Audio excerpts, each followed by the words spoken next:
So welcome back to my channel Short Trade. और आगे बढ़ने से पहले आपसे रिक्वेस्ट करूंगा सब्सक्राइब जरूर से कर लीजिएगा, क्योंकि इस तरह की इन्फॉर्मेशन आपको इस चैनल पर डेली बेसिस पर मिलती रहती है।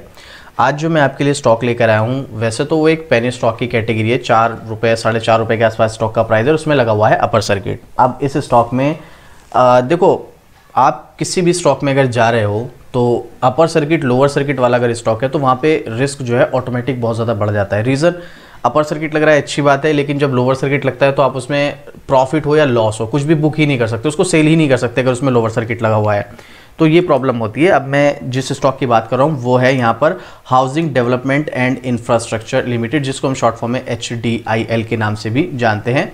4-4.25 रुपये के आसपास का स्टॉक। पिछले एक महीने की परफॉर्मेंस देखना, अब आप यहाँ पर 10% का इसने पॉजिटिव रिटर्न दिया, और वहीं 6 महीने में सिर्फ 16%, और पिछले एक साल में स्टॉक ने सिर्फ 4% का रिटर्न दिया है। अब प्रॉब्लम यही है, ये स्टॉक जो है वो अपर सर्किट और लोअर सर्किट वाला स्टॉक है। और आर्टिकल अगर आप इसके देखेंगे तो भाई मतलब बहुत से लोग तो कहेंगे चलो यार थोड़ा बहुत लगा देते हैं, क्या ही फर्क पड़ता है। मैं आपको एक आर्टिकल दिखाता हूँ उसका, उसके बाद हम आगे डिस्कस करेंगे। तो ये देखिएगा यहाँ पर 1000 से टूटकर 3 पर आया शेयर, अब बाजार में हाहाकार के बावजूद खरीदने की लूट। आपका भी यहाँ पर आप देख सकते हैं बावजूद खरीदने की लूट। अब ये हेडलाइन पढ़ने के बाद कोई भी मार्केट में न्यू होगा या जिसको मार्केट के बारे में ज़्यादा चीज़ें नहीं पता होंगी, वो क्या करेगा, इस स्टॉक में एंट्री लेगा। और बस इतनी लाइन पढ़ी, इसके अंदर का भी कुछ नहीं पढ़ा और इसके अलावा और कुछ चीज़ें भी चेक नहीं की, वहाँ पर फंस जाते हैं। आप किसी भी स्टॉक में जा रहे हो, ये तो फिर भी ऐसा स्टॉक है जो 1000 से 3 पर गिर कर आ चुका है, तो आप सोचो कुछ तो गड़बड़ होगी। जो 1000 रुपये से टूटकर 3 पर आया है, कुछ तो गड़बड़ होगी ना कंपनी में। आप कितनी भी अच्छी कंपनी में जा रहे हो, उसके बारे में भी आपको थोड़ी बहुत तो रिसर्च करनी ही पड़ेगी। मार्केट है ये, यहाँ पर रिस्क रहेगा, ऐसा पॉसिबल ही नहीं है कि आपको रिस्क ना हो। रिस्क रहेगा और 100% रहेगा। तो आपको किसी भी स्टॉक में अगर जाना है, उसके बारे में थोड़ी सी रिसर्च करनी बहुत ज़्यादा ज़रूरी है। और अगर आप ऐसा नहीं करेंगे तो देखो भाई लॉस ही होगा और कुछ नहीं होने वाला है। चलो मैं आपको बताता हूँ इस स्टॉक में क्या सिचुएशन है। तो चलिए हम कौन से स्टॉक की बात करें यहाँ पर, हाउसिंग डेवलपमेंट एंड इंफ्रास्ट्रक्चर। ठीक है, चलिए थोड़ा सा नीचे स्क्रॉल करते हैं, आखिर क्या है मैटर। तो ये स्टॉक जो है दरअसल कंपनी के टॉप एग्जीक्यूटिव के रेजिग्नेशन की खबर है, जिसके चलते स्टॉक में अपर सर्किट लगा है। क्या कहा कंपनी ने, ये देखिएगा, आपको कुछ की पॉइंट्स इसके शेयर करूंगा मैं यहाँ पर।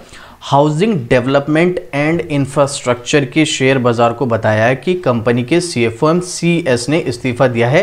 कंपनी ने कहा कि मुख्य वित्तीय अधिकारी एवं CM दर्शन मजमूदार ने अपने पोस्ट से रिजाइन कर दिया है। हालांकि लेंडर्स की समिति COC ने दर्शन मजमूदार द्वारा दिए गए इस्तीफे को अस्वीकार कर दिया है। कंपनी के वित्तीय अधिकारी और कंपनी सचिव और उन्हें अपने पद पर बने रहने का निर्देश दिया है। ये यहाँ पर अंदर की बात चल रही है, ठीक है। अब वो होगा या नहीं होगा वो एक अलग चीज़ है, ये है। और इस न्यूज़ के चलते देखो, ये जो स्टॉक्स होते हैं ना, ये छोटे हैं, ये छोटी छोटी न्यूज़ को भी बड़ा रिएक्शन देते हैं। मतलब भाई आपने कुछ भी देखोगे, आप एक कंपनी है छोटी सी, उसका मार्केट कैप 400-500 करोड़ या 1000 करोड़ है, वहाँ पर न्यूज़ आई कि भाई इस कंपनी का क्वार्टर रिजल्ट अच्छा आ गया, तो उसमें एकदम अपर सर्किट लगना स्टार्ट हो जाएगा। या फिर इसमें न्यूज़ आ गई कि भाई इस कंपनी को एक ऑर्डर मिल गया छोटा सा, चाहे वो 10 करोड़ का 20 करोड़ का ऑर्डर हो, उसमें एकदम अपर सर्किट लग गया। वहीं पर एक blue chip large cap company, उनको 5-5, 10-10 हज़ार करोड़ के ऑर्डर मिल जाते हैं, स्टॉक नॉर्मली परफॉर्मेंस करते हैं। तो ये जो स्टॉक्स है ना छोटे वाले, ये न्यूज़ पे बहुत फास्ट रिएक्ट करते हैं, इसीलिए इनमें आपको तेज़ी देखने को मिलती है। लेकिन आपको मैं कुछ चीज़ें इसकी शेयर करूंगा, उसके बाद आप कमेंट करके बताना खुद से, क्या एक्चुअल में ये स्टॉक पैसा लगाने वाला है भी, ऐसे दूरी बना के रखनी चाहिए। देखिएगा आप यहाँ पर मार्केट कैप 200 करोड़, मतलब ये अभी 200 करोड़ है, पहले नहीं था, पहले तो बहुत बड़ा मार्केट कैप था इसका, बट अभी की कंडीशन में आपको बता रहा हूँ 200 करोड़। रिस्क लेवल मतलब इतना हाई है भाई कि मैं आपको क्या ही बताऊँ, उसका रिस्क लेवल कितना ज़्यादा हाई होने वाला है। यहाँ पर book value negative, stock P show नहीं हो रहा है, ROCE नेगेटिव, ROE शो नहीं हो रहा है, फेस वैल्यू 10, जिसका अभी तो फिलहाल कोई फायदा ही नहीं है। क्या ही करेगा फेस वैल्यू 10 होने के बाद ये स्टॉक, है ना। थोड़ा सा स्क्रॉल कीजिएगा, प्रोज एक भी नहीं, कौन सी यहाँ पर देख लो। चलो मैं आपको धीरे धीरे करके थोड़ी थोड़ी चीज़ें इसकी दिखाता हूँ यहाँ पर। तो आप यहाँ पर देखिएगा, सबसे पहले क्वार्टरली रिजल्ट आपके साथ शेयर करूँ, सितंबर 2021 से लेकर सितंबर 2024 तक एक भी क्वार्टर ऐसा है जहां पर कंपनी ने प्रॉफिट किया है, एक भी सिंगल क्वार्टर। ये तो अभी मैं क्वार्टर दिखा रहा हूं, भी आपको ईयर ऑन ईयर वाला डेटा भी दिखाऊंगा, लेकिन क्या आपको दिख रहा है यहाँ पर एक भी क्वार्टर सिर्फ और सिर्फ loss loss loss. Even sales चलो इसकी बहुत कम है, यहाँ पर तो सेल्स जून 2024 में अच्छी खासी हो गई थी 18 करोड़ 73 लाख की, लेकिन फिर भी प्रॉफिट लॉस में था। नेट लॉस ही था इसको। ये हो गया क्या, ये तो हो गया क्वार्टरली। ईयर ऑन ईयर पर अब जरा आइएगा ईयरली बेस पर, ये रहा यहाँ पर डेटा। अब देखो अगर आप थोड़ी सी इसकी पास्ट हिस्ट्री में जाओगे 2019 से पहले की, तो कंपनी वाकई में ही एक प्रॉफिट मेकिंग कंपनी थी 2019 तक। 2020 में आप देखो हुआ क्या है यहाँ पर भाई, 13,967 करोड़ का लॉस। चलो ये तो एक रीज़न था, इसके बारे में मैंने डिटेल वीडियो डिस्कस की थी इसी चैनल पर। देखो आपको स्टॉक मार्केट के बारे में जो भी कुछ न्यूज़ आती है, अपडेट आती है, वो मैं यहाँ पर शेयर करता हूँ, तो उसके लिए चैनल को सब्सक्राइब कर सकते हैं। बाकी यहाँ स्टॉक मार्केट की डेली अपडेट और न्यूज़ के लिए आप शॉर्ट्स पैनी को भी सब्सक्राइब कर सकते हैं। यहाँ पर भी आपको डेली स्टॉक मार्केट की न्यूज़ और अपडेट मिलती रहती है।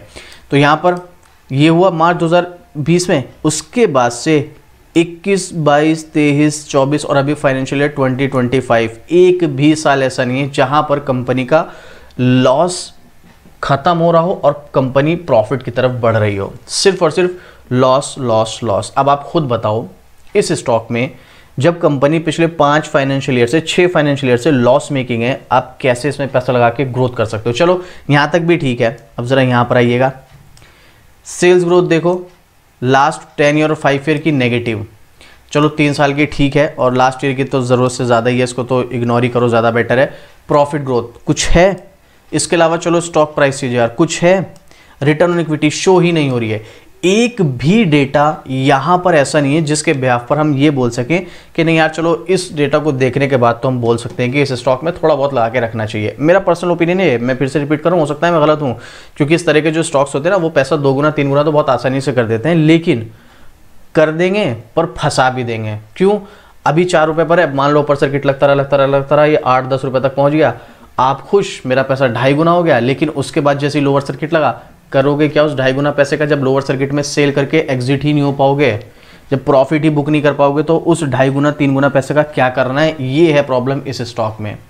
और ज़रा इसकी बैलेंस शीट पर भी आइएगा ज़रा, यहाँ पर 2400 करोड़ का डेट, 200 करोड़ की कंपनी, 2400 करोड़ का कर्ज, 2700 करोड़ के नेगेटिव रिजर्व्स और 200 करोड़ के फिक्स एसेट। अब आप बताओ क्या कहोगे? 200 करोड़ की कंपनी पर 2500 करोड़ का कर्ज है।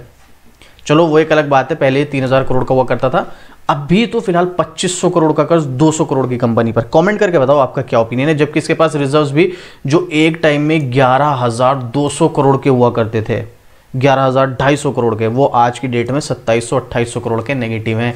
बैलेंस शीट बिल्कुल ख़राब, मतलब बिल्कुल भी, मतलब ट्रस्ट है ही नहीं भाई, कहीं से कहीं क्या ही करोगे इस पे। इसके अलावा शेयर होल्डिंग पैटर्न 41% है, थोड़ा सा प्रमोटर्स ने यहाँ पर स्टेक बढ़ाया था जून 2019 के बाद से, शेयर होल्डिंग पैटर्न ही शो नहीं हो रहा है यहाँ पर 19 से।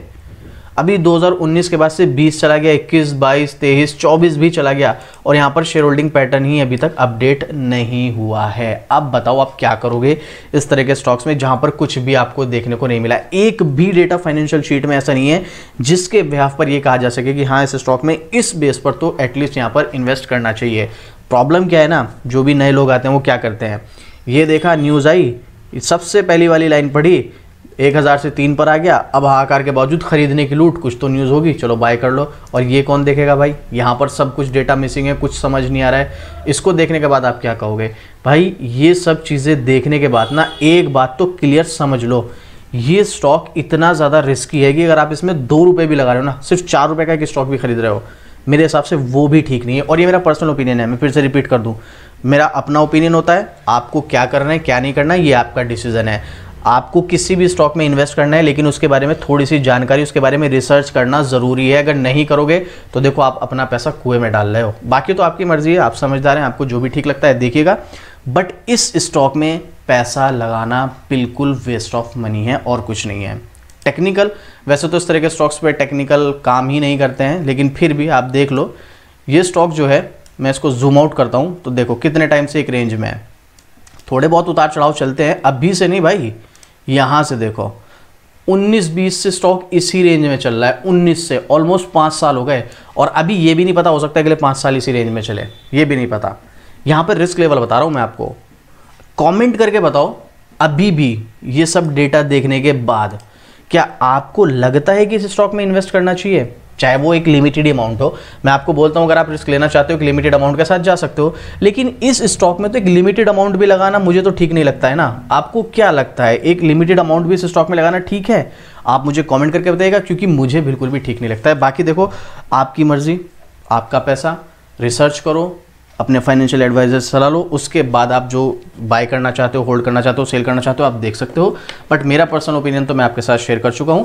फिर भी कोई क्वेश्चन, कोई डाउट रहता है तो कमेंट कर देना, आपको डेफिनेटली रिप्लाई मिल जाएगा। और इस तरह की डेली अपडेट के लिए शॉर्ट ट्रेड को सब्सक्राइब कर लेना, और साथ में डेली अपडेट के लिए शॉर्ट्स पैनी को भी सब्सक्राइब कर लेना। तो चलिए मिलते हैं फिर से इसी तरह की एक और ज़बरदस्त जानकारी के साथ। जय हिंद।